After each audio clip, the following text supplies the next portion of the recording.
सन 1879 की बात है। पश्चिम बंगाल के ऐतिहासिक मुर्शिदाबाद जिले के घने जंगलों में शमशेर संग नाम का एक छोटा सा पर गौरवशाली राज्य था। इसके शासक राजा दशरथ सिंह एक बुद्धिमान और नेकदिल राजा थे, जो अपनी बहादुरी, उदारता और अपने परिवार के प्रति गहरे प्रेम के लिए जाने जाते थे। राजा दशरथ के 3 बच्चे थे। सबसे बड़े बेटे युवराज भरत सिंह, जो दयालु और जनता के बीच बेहद प्रिय थे। मंझली बेटी राजकुमारी सेमंती सिंह, जो अपनी उम्र से कहीं अधिक बुद्धिमान और प्रतिभाशाली थी। और सबसे छोटा राजकुमार लक्ष्मण, जो एक लापरवाह और आलसी लड़का था, जो अधिकांश समय जिम्मेदारियों से भागता रहता था। राजा को अपने सभी बच्चों से बहुत प्यार था, लेकिन सेमंती उनके दिल में एक खास जगह रखती थी। वह चतुर, साहसी और जिज्ञासु थी। एक राजा की बेटी में वह सब कुछ था जो होना चाहिए, लेकिन भरत राज्य की आत्मा थे। उनकी कोमलता और विनम्रता ने जनता का दिल जीत लिया था, और कई लोग चुपके से आशा करते थे कि वह एक दिन अपने पिता से भी महान राजा बनेंगे। एक ठंडी शरद ऋतु की सुबह राजा दशरथ ने अपने पसंदीदा शौक शिकार में समय बिताने का फैसला किया। वे कुछ अंगरक्षकों और नौकरों के साथ जंगल की ओर निकल पड़े। उनके साथ भरत और सेमंती भी थे। लक्ष्मण ने हमेशा की तरह मेहनत से बचने के लिए महल में ही रहना पसंद किया। जंगल में गहरे उतरते हुए राजा शिकार की तलाश में थे, जबकि भरत और सेमंती शिकार दल से अलग हो गए। उन्हें जानवरों को मारने में कोई रुचि नहीं थी। इसके बजाय वे जंगल की सुंदरता, पत्तियों की सरसराहट और पक्षियों के मधुर गीतों का आनंद लेते हुए इधर उधर भटक रहे थे। अचानक एक झाड़ी के पीछे से एक हिरण प्रकट हुआ, सुंदर, चांदनी की तरह सफेद, और उनसे बिल्कुल नहीं डर रहा था। मंत्रमुग्ध होकर वे उसका पीछा करने लगे और करीब जाने की उम्मीद में गहरे जंगल में चले गए। हिरण तेज और चंचल था, जो उन्हें और दूर ले गया। उत्साह में खोए हुए उन्हें यह नहीं पता था कि वे अपने समूह से कितना दूर निकल आए थे, जब तक कि बहुत देर नहीं हो गई। अचानक एक बाघ ने छाया से छलांग लगाई। उसने भयानक गति से भरत पर हमला किया।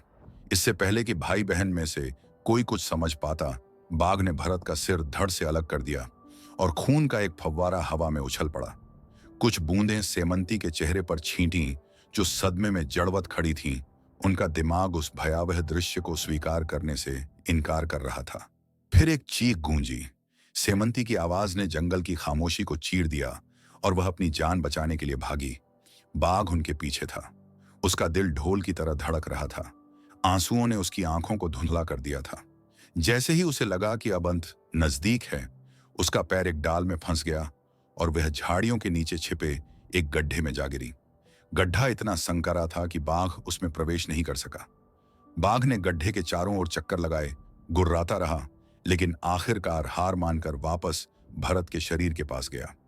उसने उसे अपने जबड़ों में दबाया और जंगल में गायब हो गया, जिससे सेमंती अकेली, खौफजदा और छिपी हुई रह गई। जैसे ही जंगल में अंधेरा छाया, राजा दशरथ को एहसास हुआ कि उनके बच्चे गायब हैं। घबराहट छा गई। मशालें जलाई गईं, कुत्तों को जंगल में सूंघने के लिए भेजा गया और राजा स्वयं रात भर बेतहाशा खोज करते रहे। आखिरकार एक नौकर ने जमीन से आती एक हल्की सी पुकार सुनी और सेमंती को गड्ढे में पाया, खून से सना, खरोंचों से भरा और बेहोश। उसे राजा के पास लाया गया, जो अपनी बेटी के पास भयभीत होकर घुटनों के बल बैठ गए।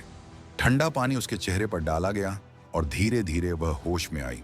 कांपते और सिसकते हुए उसने अपने पिता को पूरी अकल्पनीय कहानी सुनाई। हिरण, उसका पीछा, बाघ और अपने भाई की क्रूर मृत्यु।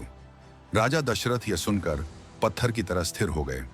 उनका दिल न केवल दुख से टूट गया, बल्कि इस भारी बोझ से भी कि उन्होंने अपने प्रिय बेटे को जंगल में ले जाकर उसे खो दिया। शमशेर संग का राज्य शोक में डूब गया। घंटियां बजीं, रात भर आग जली और लोग युवराज भरत के लिए रोए, जिनकी दयालुता ने उनकी जिंदगियों को रोशन किया था। राजकुमारी सेमंती ने फिर कभी जंगल की बात नहीं की और राजकुमार लक्ष्मण ने अपने जीवन में पहली बार जिम्मेदारी का वजन समझना शुरू किया। उस दिन से सफेद हिरण और बाघ की कहानी मुर्शिदाबाद के जंगलों में एक फुसफुसाती हुई किंवदंती बन गई। एक चेतावनी कि सबसे नेक दिल भी गिर सकते हैं और भाग्य सभी का शिकार करता है, चाहे वह कितना भी दयालु क्यों ना हो। बाघ ने केवल डर और खामोशी छोड़ दी थी। आंसुओं से भरी आंखों के साथ वह महल की ओर बढ़े, हर कदम पिछले से भारी। जब वह रानी के कक्ष में पहुंचे तो उन्होंने बोलने से पहले ही उनके चेहरे पर दर्द देख लिया। जैसे ही उनके मुंह से शब्द निकले, भरत चला गया, रानी का संसार ढह गया। रानी अपने घुटनों पर गिर पड़ी। एक हृदय विदारक चीख निकली। उनका बेटा मर चुका था और वह उसे आखिरी बार भी नहीं देख सकी। वह ठंडे फर्श पर बैठकर बेकाबू रोने लगी। सेमंती और लक्ष्मण भी उनके साथ शोक में शामिल हो गए। उनकी सिसकियां महल के गलियारों में गूंज रही थीं। राजा अपने दुख का बोझ सहन न कर पाने के कारण शराब की ओर मुड़ गए। नौकरों और रईसों ने भी भारी मन से शोक मनाया। पूरा महल दुख में डूब गया। वह रात शोक में बीत गई। सुबह होने पर ग्रामीणों को यह भयानक खबर मिली। उनके प्रिय युवराज भरत को एक बाघ ने मार डाला था। शव के बिना शाही परिवार ने एक प्रतीकात्मक अंतिम संस्कार किया। उन्होंने भरत की एक तस्वीर और उनके कपड़े चिता पर रखे और उसे आग दी। आग की लपटें नाच रही थीं, जैसे कि वे भी युवराज के लिए शोक मना रही हों। 5 साल बीत गए। सेमंती 18 साल की हो गई और एक सम्मानित परिवार के धनी व्यापारी से विवाह कर लिया। लक्ष्मण, जो अब एक मजबूत और नेक युवक बन चुका था, ने पड़ोसी राज्य की एक राजकुमारी से विवाह किया। 1 साल बाद लक्ष्मण एक बेटी का पिता बना, जिसका नाम उसने माया रखा, जो जीवन की माया और परिवार के दुख की याद में था। लेकिन माया के जन्म के सिर्फ 5 दिन बाद फिर से त्रासदी ने दस्तक दी। राजा दशरथ गंभीर रूप से बीमार पड़ गए।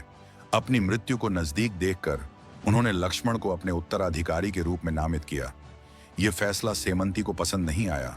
उसने उम्मीद की थी कि उसका पति सफल व्यापारी प्रदीप सिंह को चुना जाएगा, लेकिन राजा का फैसला अंतिम था। 3 दिन बाद राजा दशरथ की मृत्यु हो गई। 15 दिन बाद लक्ष्मण का राज तिलक हुआ। राज्य ने एक नई शुरुआत का उत्सव मनाया, हालांकि अतीत का बोझ अभी भी हवा में तैर रहा था। 1.5 साल बाद राजा लक्ष्मण को एक बेटे की प्राप्ति हुई, जिसका नाम उन्होंने चंदन रखा। जैसे जैसे जीवन आगे बढ़ा, भरत को खोने का दर्द कभी पूरी तरह कम नहीं हुआ। लेकिन उस दुख से एक नई पीढ़ी उभरी, जो राज्य के भविष्य को उन तरीकों से आकार देगी जिनका कोई भी अभी अनुमान नहीं लगा सकता था। सेमंती चंदन के जन्म से खुश नहीं थी, बल्कि वह टूट गई थी।